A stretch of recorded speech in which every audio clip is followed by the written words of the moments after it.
লংয়ে পারবে কিনা না অত লোক, কিন্তু কেটে যেরকম করে সেরকম হয়ে যায়। ফেসবুকে যে বলছে যে এই জেনারেশনে কোনো পার্থক্য নেই, যেরকম হয় যেরকম হওয়ার কথা সেরকম হয়ে যায়, বলো থ্যাংক ইউ পারফেক্ট। বলো। যেরকম হওয়া হয়েছে, থ্যাংক ইউ সো মাচ। রাতে খেলে আরও ভালো বুঝতে হবে টেস্ট। বরের থেকে এত ভালো ভালো কথা শোনার জন্য তোমাকেও কিন্তু বানিয়ে খাওয়াতে হবে এই রেসিপিটা। তো আজকে আমি তোমাদের সঙ্গে নিয়ে চলে এসেছি একটা নতুন রেসিপি। হ্যালো এভরিওয়ান, সবাই কেমন আছো? Welcome to my new blog. তো চলো আজকে রান্নাটা স্টার্ট করা যাক। আজকে রান্না হচ্ছে ফুলকপির রোস্ট। মানুষকে কোনো রোস্ট করব না, ফুলকপিকে করব। তো চলো, আমি ফুলকপিটা খুব ভালো করে কেটে নিয়েছি। আর ফুলকপির সাইজটা কিন্তু অনেক বড় ছিল। আর রোস্ট করার জন্য কিন্তু বড় ফুলকপিই দরকার, ছোট ফুলকপিতে হয় না। কারণ ছোট ফুলকপিটা কিন্তু মানে ছোট ছোট করে কাটা হয়ে যায়, তো ওটা ভেঙে যায় বড্ড। তো সেই জন্য আমি একটা বড় ফুলকপি নিয়ে নিয়েছি। তো এখানে আমি কড়াতে সাদা তেল ব্যবহার করেছি, আপনারাও সাদা তেলই ব্যবহার করবেন। তো সাদা তেলের মধ্যে আমি ফুলকপিগুলো হালকা আছে আমি ভেজে নিচ্ছি লাল লাল করে। আর এখানে কিন্তু আমি কোনো রকম ফুলকপিটা আগে থেকে ভাপিয়ে নিইনি, আমি জাস্ট কেটে রেখে দিয়েছিলাম। তারপরে আমি কিছুক্ষণ নুন জল দিয়ে এখানে ভিজিয়ে রেখে দিয়েছিলাম, যাতে ফুলকপির ভেতরে যদি কোনো রকম পোকামাকড় থেকে থাকে সেটা বেরিয়ে যায়। তো নুন জল দিয়ে ভিজিয়ে রাখতে হয় আধা ঘন্টা বা 15 মিনিট মতো। তো তারপরে আমি এখানে ছাকা তেলে একটু হালকা করে লাল লাল করে ভেজে নিয়েছি। তো এই যে এত সুন্দর সুন্দর রান্না আমি আপনাদের সঙ্গে সামনে করে দেখাই বা ভিডিও ছাড়ি, তো আমার ভিডিও যদি ভালো লেগে থাকে বা আমার ভিডিও বা আমার রান্না যদি ভালো লেগে থাকে, তো অবশ্যই একটা লাইক কমেন্ট শেয়ার করে দিয়ে যাবেন। তো আমারও একটু ভালো লাগবে, আপনাদের সঙ্গে আরও ভালো ভালো আমি রান্না যাতে শেয়ার করতে পারি।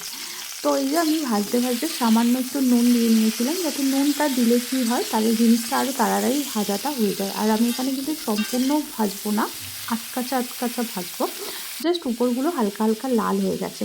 তো এখানে আমি যে মশলাটা ব্যবহার করেছি সেটা আমি দেখিয়ে দিচ্ছি। এখানে সাদা তিল আছে, আদা আছে, কয়েকটা কাজু বাদাম আছে, কাঁচা লঙ্কা আছে, আর কিশমিশ আছে।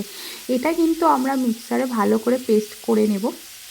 এবং তারপরে একটা টমেটোও আমি দিয়েছিলাম যখন মিক্সারে পেস্ট করছিলাম তখন। এই যে আমি মিক্সারে পেস্ট করে নেব, খুব ভালো করে একটা টমেটোও দিয়েছি। হালকা জল দিয়ে এটা ভালো করে একটু পেস্ট করে নিতে হবে। এই যে পেস্টটা আমার তৈরি হয়ে গেছে, এবং এর মধ্যে কি কি মশলা দিতে হবে সেটাও আমি আপনাদেরকে দেখিয়ে দিচ্ছি। দেখুন এদিকে হচ্ছে আমার ফুলকপিটা অলমোস্ট এখানে আমার ভাজা হয়ে গেছে। এবার আমি ফুলকপিটা তুলে নেব। বেশি ভাজার দরকার নেই, আমি বেশ একটু আধকাচা আধকাচাই ভেজেছি, যাতে আমি পরে যখন মানে মশলাটা দেবো তার সাথে যাতে কষাতে পারি। তো ফুলকপিটা আমি তুলে নিয়ে এখানে আমি সেই কড়াতেই অল্প সামান্য আমি সাদা তেল এখানে দিয়ে নিয়েছি। সাদা তেলের মধ্যে তেলটা যখন গরম হবে তার মধ্যে আমি কি কি মশলা দিলাম, মানে ফোড়নে কি কি দিয়েছি সেটাও দেখে নিন খুব ভালো করে। এখানে কিন্তু আমি অল্প জিরে দিয়েছি, গোটা গরম মশলা এবং দুটো তেজপাতা দিয়েছি। আদারওয়াইজ কিন্তু কোনো কিছু মশলা এখানে অ্যাড করিনি। এটা আমি তেলের মধ্যে খুব ভালো করে একটু ভেজে নেব। তো ভেজে নেবার পর আমি যে পেস্টটা আমি তৈরি করে রেখেছি, চলুন সেই পেস্টটাতে কি কি মশলা লাগছে আমি আপনাকে দেখিয়ে দিই। মশলা বলতে এখানে হচ্ছে অল্প স্বাদ মতো চিনি, স্বাদ মতো নুন, স্বাদ মতো লঙ্কার গুঁড়ো, জিরের গুঁড়ো, ধনের গুঁড়ো। জাস্ট এই কটা মশলা দিয়েই ওটা পেস্টটাকে আমি ভালো করে এখানে পেস্ট করে নিচ্ছি, মিক্স করে নিচ্ছি। আর সঙ্গে অবশ্যই কিন্তু টক দই দিতে হবে। টক দই ছাড়া কিন্তু এই রান্নাটা একদম অসম্পূর্ণ। কারণ এখানে আমি একটা ফুলকপি তৈরি করেছি, তো সেই আন্দাজ মতন আমি টক দইটা ব্যবহার করেছি। এবার আপনারা যতটা রান্না করবেন সেই আন্দাজ মতন টক দইটা দেবেন। মশলাপাতি সবই আন্দাজ মতন আপনারা দেবেন। তো টক দইটা দিয়ে আমি এখানে ভালো করে এটাকে আমি মিক্স করে নিয়েছি সব মশলাগুলোর সঙ্গে। এখানে আমি মিক্স করে নিয়েছি। আর এটা কিন্তু পুরোপুরিই হচ্ছে নিরামিষ রান্না। এটা কিন্তু শনি মঙ্গলবার করে খাওয়া যায় ভাত বা রুটির সাথে, যে কোনো দিক থেকে আপনি খেতে পারবেন। অসাধারণ টেস্ট হয়, পুরো একদম রেস্টুরেন্টের আন্দাজে, কিন্তু বাড়ির রান্না। তো এখানে হচ্ছে আমার যেহেতু ফোড়নটা দেওয়া হয়ে গেছিলো, ওই ফোড়নের মধ্যে কিন্তু দেখুন আমি কিন্তু মশলাটা দিয়ে দিয়েছি। আর মশলাটা দেওয়ার পরে বাটিটা ধুয়ে হালকা সামান্য মতো জল আমি এখানে অ্যাড করেছি। এখানে কিন্তু আদারওয়াইজ আমি আর কোনো জল অ্যাড করিনি, জাস্ট ওই মশলাটাই দিয়েছি। এখানে কিন্তু ধিমে আছে মশলাটাকে এখানে আমি ফুটিয়ে নিচ্ছি বা আমি এখানে কষিয়ে নিচ্ছি। এবার যখনই মশলাটা হালকা হালকা ফুটে গেছে তার মধ্যে আমি অল্প জাস্ট কটা কড়াইশুঁটি অ্যাড করেছি।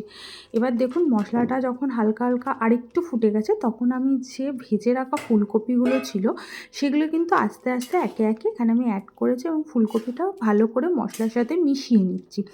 যেহেতু ফুলকপিটা আমি ভাপাইনি, জাস্ট ভেজে রেখে দিয়েছিলাম, তাই একটু আমি সামান্য তাড়াতাড়ি আগে দিয়েছি যাতে ফুলকপিটা মশলার সাথে আরেকটু ভাপানো হয়ে যায়।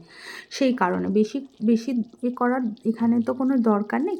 সঙ্গে যখন আমি দেখলাম যে ভালো করে কষানো হয়ে গেছে, গন্ধটাও মশলার গন্ধটাও ছেড়ে গেছে, তখন আমি এখানে গরম জল এখানে অ্যাড করেছি। জানি না কেন ভিডিওটাতে হলুদ লাগছে, বাট আমি রান্নাটা কিন্তু উইদাউট হলুদেই আমি করেছি। আর যখন আমি রিয়েল মানে দেখছি সেটা কিন্তু হোয়াইটই রয়েছে, মানে এতটা হলুদ কালার কেন আসছে আমি ঠিক বুঝতে পারছি না, হয়তো কালারিং চলে আসছে এখানে, কিন্তু আমি এখানে নর্মাল ক্যামেরাতেই ভিডিওটা করেছি। আমি জানি না কেন এখানে হলুদ লাগছে। আমি ভিডিওটা এডিট করতে বসে দেখছি যে রান্নাটা হলুদ লাগছে, কিন্তু রান্নাটা অ্যাকচুয়াল হলুদ হয়নি, সাদাই হয়েছিল। তো এখানে হচ্ছে আমার রান্নাটা অলমোস্ট রেডি হয়ে গেছে। এখানে হচ্ছে লাস্ট আমি নামাবো, ঝোলঝোল এই ঝোলঝোল হয় না, বেশ একটু কাই মতন হয়, গ্রেভি টাইপের হয়। আর লাস্টে আমি এখানে জাস্ট অ্যাড করলাম গরম মশলা আর ঘি, আর কিচ্ছু আমি এখানে অ্যাড করিনি। আর একটু সামান্য আমি গ্রেভি রেখেছিলাম, কারণ এটা তো বসে যাবে, তো তার জন্য আমি একটু গ্রেভি দিকেই নামিয়েছি। আর দেখুন অসাধারণ একটা কালার হয়েছে, আর ট্রাস্ট মি খেতে অনেক সুন্দর হয়েছে। যেটা আপনারা রুটি দিয়ে বা ভাত দিয়ে যে কোনো কিছুতেই খেতে পারেন। আর এটা কিন্তু প্রপারলি নিরামিষ একটা রান্না, এটা কিন্তু পেঁয়াজ দিয়েও করে, আমি উইদাউট পেঁয়াজে করেছি এটা। আমি আরেকদিন করব যেটা হচ্ছে পেঁয়াজ দিয়ে করব। আর এটা খেতে এত সুন্দর হয়েছে, অসাধারণ হয়েছিল। দেখলেনই তো, প্রথমে আমার বর বলেই দিল, তো লাস্টেও আরেকবার শুনে নিন কেমন হয়েছে। দারুণ হয়েছে, দারুণ হয়েছে। না খেয়ে বলছো কেন, খেয়ে দে বলো। সেন্টটা ভালো হয়েছে, স্মেল ভালো হয়েছে।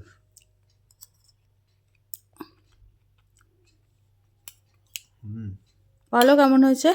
ভালোই হয়েছে। আস্তে আস্তে আস্তে ভালো হয়েছে। বলো তুমি যে এই যে ফেসবুকে যে এরকম করে, হ্যাঁ কেটারিং এরকম করে, হ্যাঁ বলে দাও যে কোনো অনুষ্ঠানে আমার বউয়ের সাথে যোগাযোগ করবেন। লঙে পারবে না অন্য অত লোক, কিন্তু কেটারিং এরকম করে সেটা নেই। ফেসবুকে যে বলছে যে এই জেনারেশনে কোনো পার্থক্য নেই, যেরকম হয় এরকম হওয়ার কথা সেরকম হয়েছে। বলো থ্যাংক ইউ বলো। যেরকম ভালো হয়েছে, থ্যাংক ইউ সো মাচ। রাতে খেলে আরো ভালো বুঝতে হবে টেস্ট।